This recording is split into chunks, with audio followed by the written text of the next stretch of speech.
Baik, assalamualaikum warahmatullahi wabarakatuh. Waalaikumsalam warahmatullahi wabarakatuh. Bagaimana kabarnya adik-adik sekalian? Alhamdulillah baik. Alhamdulillah. Alhamdulillah juga kita masih bisa bertemu di pekan ini untuk pembelajaran akan kita lanjutkan.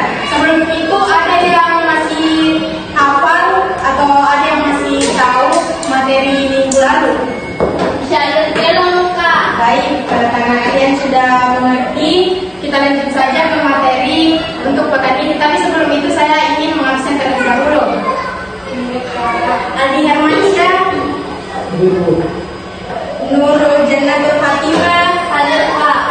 Rikul Jannah, Hadir Kak.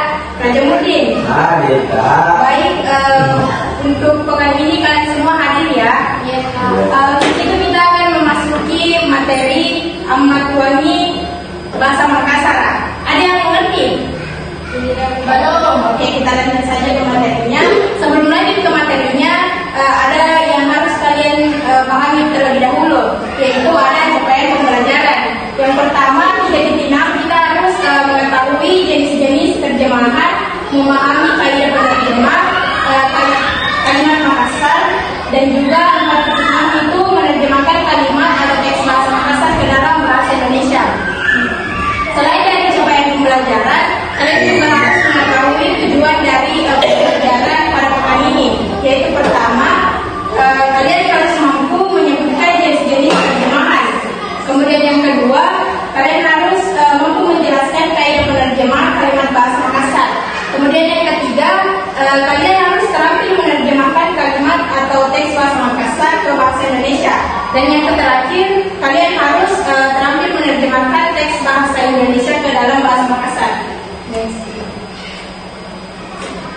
Masuk ke dalam materinya, di sini ada penerjemahan secara harfiah. Penerjemahan secara harfiah itu yaitu terjemahan kata demi kata. Kemudian sebagai penerjemah, kalian harus tahu makna kata demi kata bahasa yang diterjemahkan. Berikut ini saya sajikan beberapa contoh penerjemahan secara harfiah. Sebuah kata berpotensi mengandung lebih dari satu makna, kecuali kata tugas.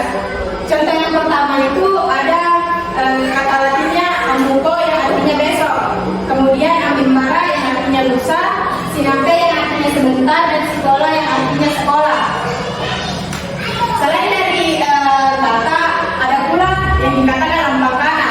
Lampakana pertama itu Nino yang artinya saya ingin minum. Kemudian yang kedua jalatin yang mukiri, yang artinya dia sudah pintar menulis.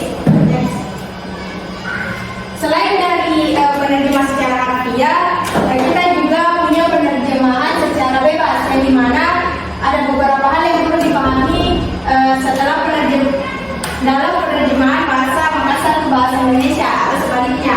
Penerjemahan secara harfiah itu memiliki struktur, yaitu pertama, kalimat dasar bahasa Makassar itu berbeda dengan bahasa Indonesia karena kalimat dasar bahasa Makassar itu berpola predikat terlebih dahulu, predikat kemudian subjek, sedangkan kalimat dasar dalam bahasa Indonesia itu mulai dari subjek kemudian predikat. Setelah itu ada yang dinamakan kelompok kata atau kelompok kata. Yang pertama contohnya itu ane aloha yang berarti hari ini, ane walaga yang berarti rumah ini. Dari pembahasan kita kali ini ada yang tidak kalian pahami? Bisa dipertanyakan ya? Apa yang membedakan antara terjemahan dengan translate? Kalau terjemahan itu memiliki pola tersendiri, tapi kalau apa tadi? Translate diikuti dari kata demi katanya. Apakah bahasa Makassar, ketika bahasa Makassar di bahasa Indonesia kan, apakah itu termasuk terjemahan atau translate? Tergantung dari penerjemahan itu sendiri, tapi biasanya masuk ke dalam terjemahan. Mungkin itu sedikit dari saya. Ada lagi?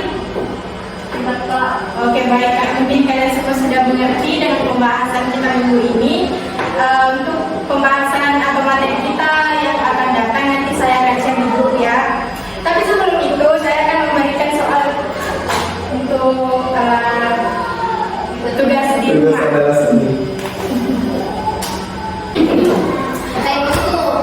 Oke, sekian mungkin ini pembahasan dari saya untuk minggu ini. Nanti pembahasan minggu depan saya akan share di grup kalian, jadi kalian bisa lihat di sana. Terima kasih, sekian dari saya. Assalamualaikum warahmatullahi wabarakatuh.